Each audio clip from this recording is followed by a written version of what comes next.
Hi, I'm Jenny. We're in the test garden doing a little bit of deadheading this morning.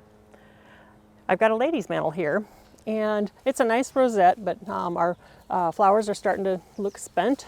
So I'm going to go ahead and deadhead by cutting way back clear to the rosette.